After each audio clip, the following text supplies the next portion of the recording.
नमस्कार, आपण पाहता इंडिया न्यूज चॅनल आणि इंडिया न्यूज चॅनल आज तुमच्या सर्वांना एक आश्चर्याचा झटका देत आहे। आणि BNCच्या कामावर कसं ताशेरे ओढू शकतो आपण, म्हणजे एवढा मूर्खपणा BNC किंवा रोड प्राधिकरण कसं करू शकते, तर आपल्याला एक खूप मोठा जादू दाखवतो। हे आहे गेल्या 6 वर्षापासून बांधकाम असलेलं पूल। आता या पुलाचं आश्चर्य तुम्हाला सांगतो, हे आहे त्याचं आउटपुट, म्हणजे हे येणारं पाणी आहे आणि हे तुम्हाला दुसरा याचा भाग दाखवतो। चला मी तुम्हाला भाग दाखवतो।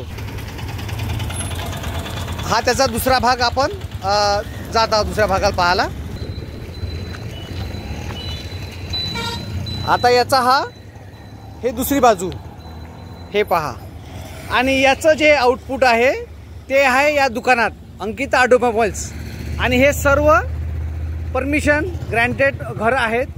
आणि आता मला हा प्रश्न पडला की या पुलाचं बांधकाम करताना संबंधित ठेकेदाराने, इंजिनियरने आणि BNCच्या अधिकाऱ्यांनी या पुलाचं बांधकाम नेमकं केलं कशासाठी, आणि या पुलाचं बांधकाम 6 वर्ष चाललं, अजूनही सुरू आहे, कार्यरत आहे। माझा प्रश्न असा आहे की येणारं आउटपुटचं पाणी आता हे जाणार कुठं?